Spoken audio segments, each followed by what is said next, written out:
Hello সবাইকে, আসসালামু আলাইকুম। কেমন আছেন আপনারা সবাই? আশা করি যে যেখানে আছেন ভালো আছেন, সুস্থ আছেন। তো আজকে আপনাদের সাথে খুব মজার একটা রেসিপি শেয়ার করব, সেটা হচ্ছে খাসির মাংস। তো খাসির মাংসটা দেখতেই পাচ্ছেন আপনারা, একদম তরতাজা খাসির মাংস। এখানে অনেক পিসই রেওয়াজি পিস আছে, দেখতেই পাচ্ছেন একটু চর্বি মিশানো, মানে চর্বি পিস যেটাকে বলে। খেতে কিন্তু দারুণ মজা। তো অবশ্যই আপনারা দেখতে থাকুন এবং সঙ্গে থাকুন। তো মাংসটা এরকমভাবে আমরা সুন্দর করে পিস করে নিয়ে এসেছিলাম দোকান থেকেই, একদম পারফেক্ট পিস যেটাকে বলে। তো আমরা বাসায় এসে আর এটা কুটলাম না। এখানে আমরা মশলা উপকরণ দেখিনি। মশলা উপকরণে খুব সিম্পল কিছু মশলা আছে, তো আপনারা দেখলেই বুঝতে পারবেন যে কি কি মশলা এখানে রয়েছে। তো প্রথম থেকে আমরা শুরু করি। এখানে আমরা গোটা রসুন দিব, খাসির মাংসের মধ্যে গোটা রসুন যাবে।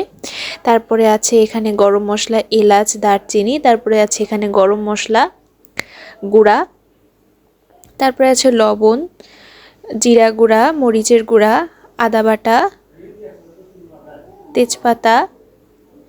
এখানে আছে হচ্ছে শুকনা মরিচ ফালি, কাঁচামরিচ ফালি, রসুন বাটা, আর আছে চুই ঝাল।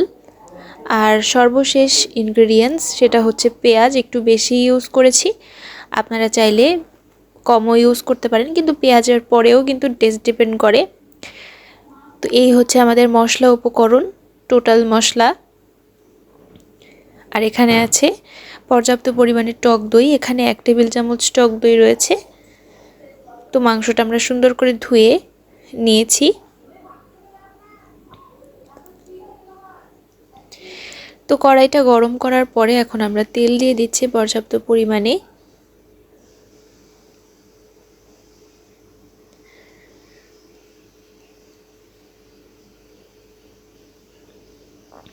তেলটা গরম হয়ে যাওয়ার পরে আমরা এখানে তেজপাতা ফোড়ন দিয়ে দিলাম।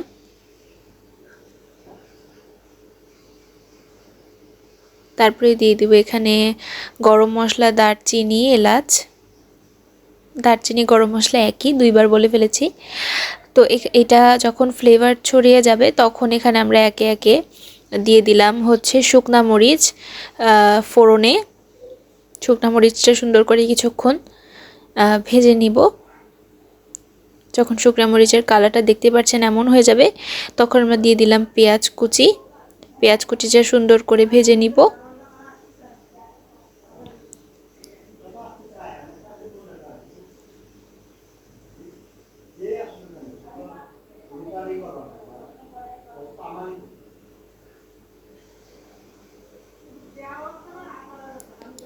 তারপরে দিয়ে দিলাম এখানে কাঁচামরিচ ফালি।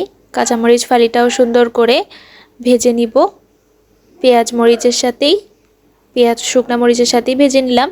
তারপরে এখানে একে একে আমরা সব মশলাগুলো অ্যাড করে দিলাম। এখানে আদা বাটা, রসুন বাটা, জিরা গুঁড়া, গরম মশলার গুঁড়া, লবণ, তারপরে মরিচের গুঁড়া দিয়ে সুন্দর করে এটাকে মশলাটাকে কষিয়ে নিতে হবে।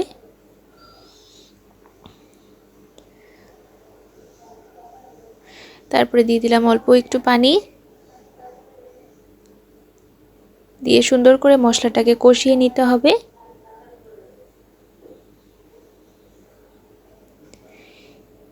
এখানে তারপরে দিয়ে দিলাম আমরা 1 টেবিল চামচের মতো টক দই, দিয়ে দিলাম হলুদ গুঁড়া স্বাদ মতো, দিয়ে সুন্দর করে মশলাটাকে কষিয়ে নিচ্ছি। তারপরে এখানে দিয়ে দিলাম ধুয়ে রাখা খাসির মাংসটা, দিয়ে সুন্দর করে কষাতে হবে। খাসির মাংসটা দেওয়ার পরে কিন্তু আঁচটা কমিয়ে দিতে হবে। আঁচটা একদম লো মিডিয়াম টু হাই থাকবে। এই মাংসটা কিন্তু এরকম লো হিটেই রান্না করতে হবে, তাহলেই কিন্তু বেশি মজা লাগে খেতে। তো এরকমভাবে লো হিটে যখন রেখে দিয়েছি তখন কিন্তু একদম অনেকটাই পানি ছেড়েছিল।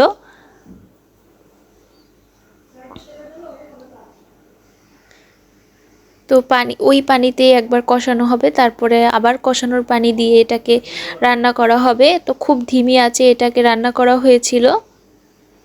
তো ওই পানিটা শুকিয়ে যাওয়ার পরে সুন্দর করে এখানে কষিয়ে নিচ্ছি।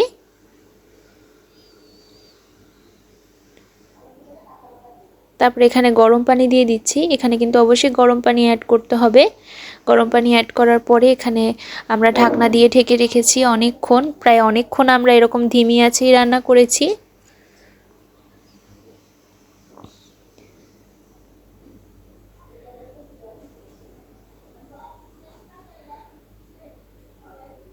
আবার ঢাকনা দিয়ে দিলাম।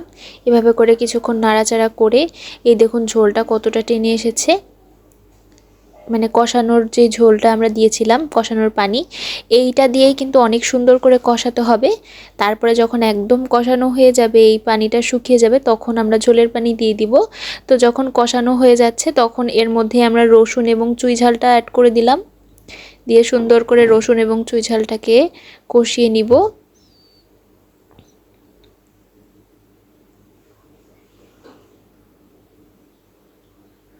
তো এই যে দেখতেই পাচ্ছেন কষানো কিন্তু একদম ডান।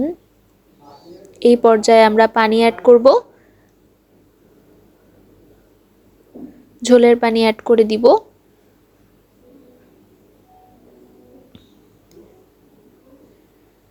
তো পর্যাপ্ত পরিমাণে ঝোলের পানি অ্যাড করে দিচ্ছি। এটাকে আজকে আমরা ভুনা ভুনাই করব। তো এই যে ঝোলের পানিটা কিন্তু অনেকটাই টেনে এসেছে আর অনেকটাই কিন্তু হয়ে এসেছে। এই পর্যায়ে আমরা গরম মশলার গুঁড়া ছিটিয়ে দিলাম। এই পর্যায়ে কিন্তু আমরা মাংসটাকে নামিয়ে ফেলবো। খুবই ইয়াম্মি হয়েছিল, খুবই ইয়াম্মি। আপনারা কালার এবং টেক্সচার দেখেই বুঝতে পারছেন হয়তো বা কেমন লাগবে খেতে। খুবই মজার একটা মাংস রান্নার রেসিপি। অবশ্যই আপনারা এভাবে করে বাসায় ট্রাই করে দেখবেন, খুবই মজা লাগবে খেতে। তো এই পর্যায়ে আমরা একটা ফ্রিজে বেটে নিচ্ছিলাম।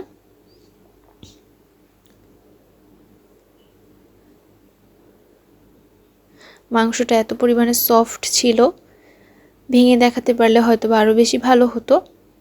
তো এই যে আমাদের মাংসের ফাইনাল লুক, কেমন লাগলো সবাই অবশ্যই কমেন্ট করে জানাবেন। খাসির মাংস দিয়ে চুই ঝাল এবং রসুন, অবশ্যই বাসায় ট্রাই করবেন যদি ভালো লেগে থাকে, এবং আমাদের সাপোর্ট করবেন, আমাদের পাশে থাকবেন, আমাদের ফেসবুক পেজটি ফলো করবেন, আমাদের ইউটিউব চ্যানেলটি সাবস্ক্রাইব করবেন। ধন্যবাদ।